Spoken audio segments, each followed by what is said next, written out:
Tal como vimos en la primera entrega sobre el proceso formativo, sistemas interpretativos y PNL, la programación neurolingüística proporciona las herramientas y habilidades para el desarrollo de los estados de excelencia individual, pero también establece un sistema de cómo se producen las creencias y las presunciones sobre cómo son los seres humanos, en qué consiste la comunicación y sobre cómo es el proceso de cambio en todo esto. En esta segunda entrega abordaremos la aplicabilidad de PNL considerando la manera personal en que trabajan los sistemas interpretativos de cada quien. Entendiéndonos. Según el Center for Neuroskill, en su Study Pinpoints Region in Frontal Lobes as Essence of What Makes Us Human, existen determinadas evidencias fisiológicas que vienen a corroborar el postulado de las diferentes partes de la personalidad. Una de ellas estriba en el hecho de poseer una estructura cerebral basada en dos lóbulos con funciones relativamente independientes, aunque conectadas entre sí: el hemisferio izquierdo y el hemisferio derecho del cerebro. El funcionamiento unitario del cerebro llega a ser posible gracias a la colaboración de ambos hemisferios, que si bien trabajan hacia un mismo objetivo, mantienen estilos de actuación bien diferentes, pudiendo describir el modo de operar del hemisferio izquierdo como lógico, analítico, lineal, digital, mientras que el lóbulo derecho tiene un modo de acción global, metafórico, intuitivo, analógico. Tal como lo señala el Center for Neuroskills, en People with Brain Injury to Frontal Lobe Don't Get Certain Types of Humor, los estudios más recientes han encontrado que las funciones de conciencia e inteligencia, características exclusivas de la especie humana, tienden a concentrarse en los lóbulos frontales del cerebro. Pero aún más sorprendente es que esa misma área tiene a ser relacionada con cuestiones como el sentido del humor, por lo que parece haber una relación estrecha entre conciencia, humor e inteligencia, siendo el humor una de las herramientas de que echa mano la PNL, así como el budismo zen, para maximizar las potencialidades conscientes del ser humano.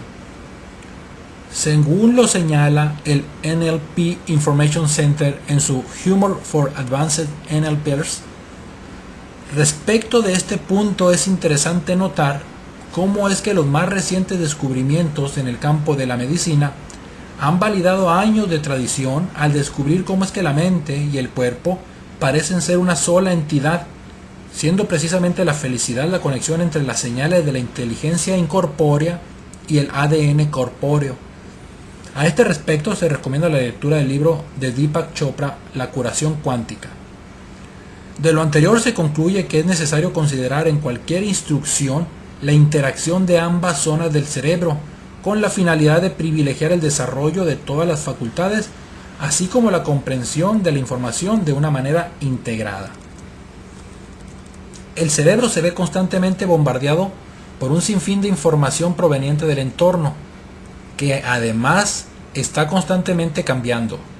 Para poder hacer frente a esto, la mente adopta un comportamiento económico de las siguientes formas.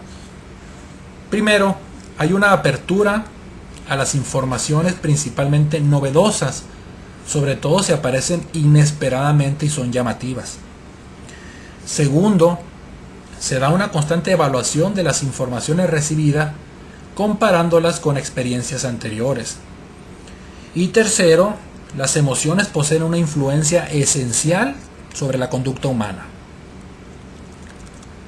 Respecto del factor sorpresa, este resulta fundamental en el proceso del aprendizaje, debido posiblemente a que las cosas que nos asombran no se olvidan con facilidad. Esta es la conclusión a la que ha llegado un equipo científico dirigido por el Dr. Paul Fletcher de la Universidad de Cambridge, de Reino Unido. De su investigación se deduce que ha logrado incluso identificar la región donde se asimila la información obtenida cuando interviene el elemento sorpresa. Se trata de la corteza prefrontal dorsolateral, una zona que funciona plenamente solo cuando la persona se encuentra desprevenida y recibe un estímulo inesperado. La actividad de esa región cerebral disminuye de inmediato cuando se repite el estímulo y la mente ya está familiarizada con el mismo. Este descubrimiento refuerza la tesis de que los elementos imprevisibles son fundamentalmente para que el ser humano amplíe sus conocimientos, tal como lo han señalado los estudios de Fletcher, Anderson, Sachs, Haney, Carpenter, Donovan, Papadakis y Bullmore, como el de Responses on Human Frontal Cortex to Surprising Events are Predicted by Formal Associative Random Theory.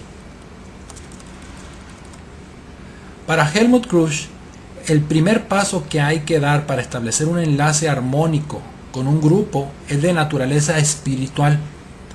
Hay que presentarse al grupo con los brazos abiertos, metafóricamente hablando, con el fin de involucrarlos a todos en la consecución de un objetivo común.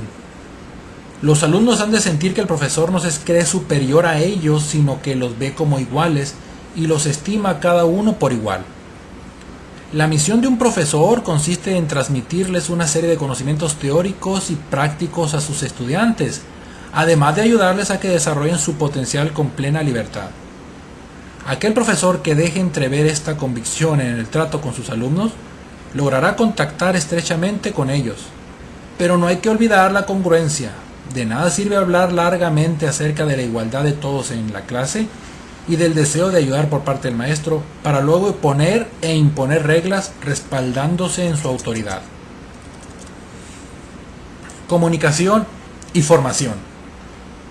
Como mencionan Robert Dills y Todd Epstein en el libro Aprendizaje Dinámico con PNL, al contrario de lo que mucha gente cree, no se accede a la mayoría de los aprendizajes básicos a través del estudio y el esfuerzo.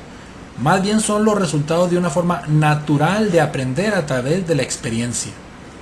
De la misma forma, en el proceso de enseñanza-aprendizaje, así como todas las relaciones humanas, se basan en la comunicación. Una buena comunicación surge de una buena sintonía y de apreciar la realidad singular de la otra persona. La sintonía puede lograrse adaptando el lenguaje corporal, el tono y las palabras a los de la otra persona. Para esto, la PNL tiene un modelo sencillo en el núcleo de la buena comunicación, basado en, primero, saber lo que se quiere, es decir, establecer el objetivo en cualquier situación, de manera que la comunicación tenga un propósito. Segundo, estar alerta a las respuestas que se reciban tanto verbal como no verbal. Y tercero, tener la flexibilidad necesaria para ir cambiando lo que se hace o lo que se dice hasta conseguir lo que se quiere. Los sistemas representativos. Tal vez una de las principales aportaciones que ha hecho la PNL a la comunicación y por ende al proceso formativo viene siendo la identificación de los sistemas representativos mediante los cuales los sentidos y sistemas sensoriales influyen en la capacidad de ser eficaces en las diferentes tareas y relaciones de la vida. Los sistemas representativos definen cuál de los 5 sentidos, que son el medio de interacción con el mundo, predomina en el proceso mental: visual, auditivo, kinestésico, olfativo, gustativo. Para efectos prácticos, estos dos últimos se incluirán dentro del kinestésico. Cualquier persona presenta una serie de señales corporales que permiten identificar el sistema representativo utilizado y así poder estar en posibilidad de entrar en sintonía con ella. Alguien con un sistema representativo dominante o en ese momento visual tendrá una inclinación hacia atrás con la cabeza y los hombros elevados o caídos y una respiración superficial. Su mirada será furtiva, el timbre de su voz será más alto y sus movimientos más rápidos. En cuanto a los gestos, ésta tenderá a tocar o señalar los ojos. Sus gestos estarán por encima del nivel de los ojos. Los movimientos de los ojos son hacia las partes superiores. Respecto a las pautas de comunicación, dentro de su conversación se incluyen reiteradamente palabras como ver, mirar, vista, claro, imagen, brillante, borroso, luz, mostrar. Por ejemplo, no me queda claro. Por otra parte, cuando un sistema representativo dominante o en ese momento auditivo tendrá un cuerpo inclinado hacia adelante, la cabeza inclinada a un lado, los hombros hacia atrás y los brazos cruzados. Su voz y movimientos serán fluctuantes.